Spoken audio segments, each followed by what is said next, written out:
All right.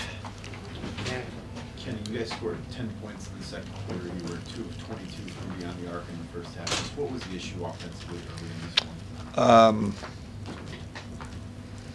one? I think, I'm trying to think how many. I think we had at least threes that we could have gotten to the rim or gotten to the paint. We kind of slid back where we were early in the season where we were taking some tough ones. I think Donovan had one on the left wing, like could have drove it, and Sam had one like a quick pull-up three. Like, we love threes, we love shooting threes, but I thought we got a little overzealous. And obviously we had a lot of missed ones.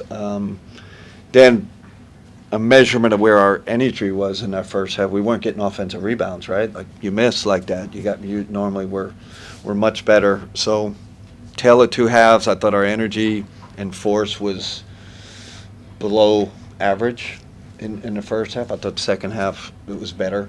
Our process was better in the second half, but give them credit. I thought they made all the big plays. They made better decisions than we did. Played better than us. This was Donovan's first game in almost 2 weeks coming off of that groin injury. What did you think the way he was out there? Yeah, I mean, he kind of kept us in it there when we made our run. A little rust there, but just talk to him. He feels good. No issues with the groin. Spence?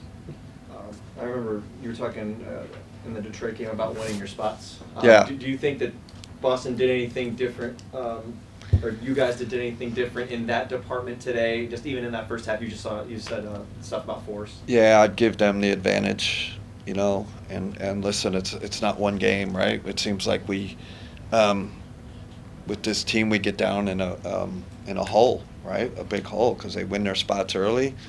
So we didn't do a great job at it. And then we react, and when you're in that big of a hole, it's too late, right? Especially against an excellent team like they are. So, but it seems like a theme playing them. So that's a bit concerning.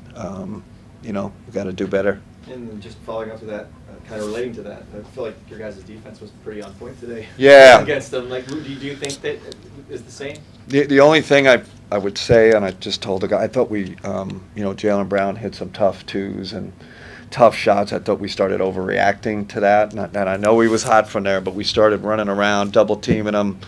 And, they're good decision makers. They got good spacing, and they hit, a couple threes. Like, I think we have to have more discipline in terms of what we're willing to live with. But I agree with you, Spence. I think our defense was okay, sufficient enough. Offense wasn't nearly what we're capable of. Jim? Kenny, the way they play defense, they invite you guys to do a lot of one-on-one stuff. Yeah. How does that make it a challenge to keep everybody on the court in rhythm? Yeah, and we kind of played their style. Normally, we have a lot more body movement, palm movement. They forced us into weight. I don't know what the isolation numbers are, but I'm sure they were higher than normal. So, they kind of caught us and got us playing their game. Going forward with Tatum, if you guys were to see these guys, how do you go about planning for a player who's still working himself back and is not today who he's going to be later on? I mean, we know him so well. We played against him so many times, so it's hard to judge where he is, right? Like, and where he'll be in a month. So, we kind of just took him like he's a full strength. Like the guy's out there, he's a great player. I don't think there's any adjustments in terms of gauging the injury or where it's going to be. That's not kind of how we thought about it. Go.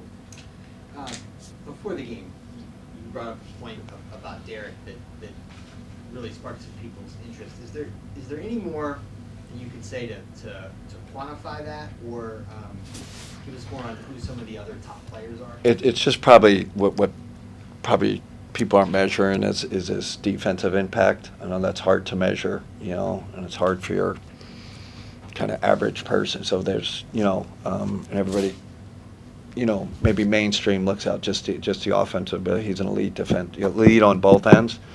So that equals, to me, for coaches in this league, for players in the league, that's how we look at him as a great player in that bucket. So, again, analytically, I think it's probably proven in various places that he is that player. And that's how we treat him. He's really disrupts you defensively. He's an elite rim protector. And people don't really like the guy, probably the best guard rim protector in the league. So just take all those things and put it in there, and with the shooting, you got a great player. And then since the All-Star break, you guys have seen OKC, the Knicks, Pistons twice, and this team. And then you guys are kind of been mentioned in that group along with maybe the Spurs and the Nuggets. But for the teams that you've seen now since the All-Star break that are supposed to be really good, where do you think you fit in that entire? I mean, again, I do think it's a little tough to judge, Joe. Right? We've had guys out and in. Donovan's out 2 weeks. Dean just comes back. Like, I don't know. Even tonight, we're kind of hitting on all strides, so tough for me to make a judgment. I do think we're in that group. We obviously have to get better if we're gonna, leapfrog that group. So that's the challenge next month and a half. See if we can take that next step. Okay, let's go right for coach. All right, thanks everybody.